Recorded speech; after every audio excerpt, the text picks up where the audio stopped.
Like Shakespeare, let's say, we know that what he wrote is fiction, and then we say, well, fiction isn't true. But then you think, well, wait a minute, maybe it's true like numbers are true. You know, numbers are an abstraction from the underlying reality, but no one in their right mind would really think numbers aren't true.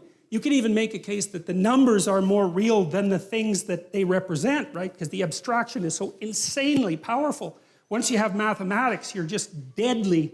You can move the world with mathematics. And so it's not obvious that the abstraction is less real than the more concrete reality.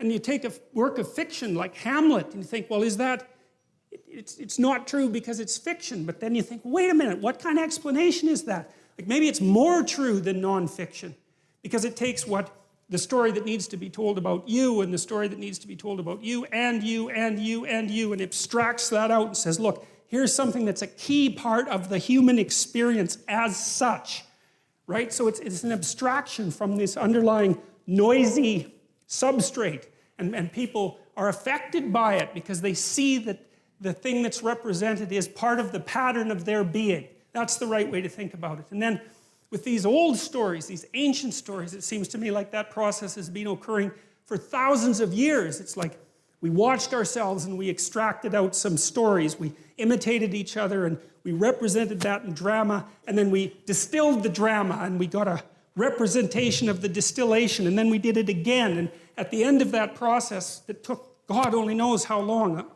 I think some of these stories, they've traced fairy tales back 10,000 years, some fairy tales, in relatively unchanged form. And it certainly seems to me that the archaeological evidence, for example, suggests that the really old stories that the Bible begins with are at least that old and likely embedded in a prehistory that's far older than that. And you might think, well, how can you be so sure? And the answer to that in part is that cultures that don't change, like the ancient cultures, right? They didn't change as fast as us. They stay the same. That's the answer. So they keep their information moving generation to generation. That's how they stay the same. And so we know, again, in the archaeological record, there are records of rituals that have remained relatively unbroken for up to 20,000 years. It was discovered in caves in Japan that were set up for a particular kind of bear worship that was also characteristic of Western Europe. So these things can last for very long periods of time. We're watching each other act in the world. And then the question is, well, how long have we been watching each other? And the answer to that, in some sense, is, well, as long as there's been creatures with nervous systems. And that's a long time, you know, that's some hundreds of millions of years, perhaps longer than that. We've been watching each other, trying to figure out what we're up to across that entire span of time. And some of that knowledge is built right into our bodies, which is why we can dance with each other, for example, right? Because understanding isn't just something that you have as an abstraction, it's something that you act out, you know? That's what children are doing when they're learning to rough and tumble play, is they're learning to integrate their body with the body of someone else in a harmonious way, learning to cooperate and compete, and that's all instantiated right into their body. It's not abstract knowledge. They don't know that they're doing that. They're just doing it. And so we can even use our body as a representational platform. So we've been studying each other for a long time, abstracting out what is it that we're up to. And that's what is it we're up to? What should we be up to? That's even a more fundamental question. If you're going to live in the world and you're going to do it properly, what does properly mean? And how is it that you might go about that? Well, it's the right question, right? It's what everyone wants to know. How do you live in the world? Not what is the world made of. It's not the same question. How do you live in the world? It's the eternal question of human beings. And I guess we're the only species that has ever really asked that question, because all the other animals, they just go and do whatever they do. Not us. It's a question for us. We have to become aware of it. We have to be able to speak it. God only knows why. But that seems to be the situation. So we act, that acting is shaped by the world, that acting is shaped by society into something that we don't understand, but that we can model.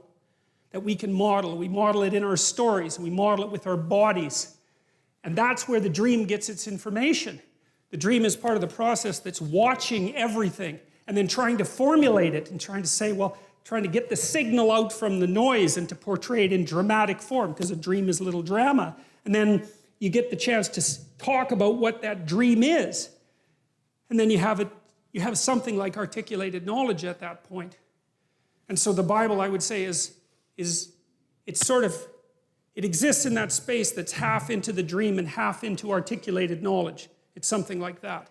And going into it to find out what the stories are about it can aid our self-understanding. And then the other issue is that if Nietzsche was correct, and if Dostoevsky or Jung was correct, and Dostoevsky as well, without the cornerstone that understanding provides, we're lost. And that's not good, because then we're susceptible to psychic pathology. That's psychological pathology. You know, the people who are adamant anti-religious thinkers seem to believe that if we abandoned our immersement in the underlying dream, that we'd all instantly become rationalists like Descartes or Bacon, or, you know, intelligent, clear-thinking, rational, scientific people. And I don't believe that for a moment, because I don't think there's any evidence for it. I think we would become so irrational so rapidly that the weirdest mysteries of Catholicism would seem positively rational by contrast. And I think that's already happening. So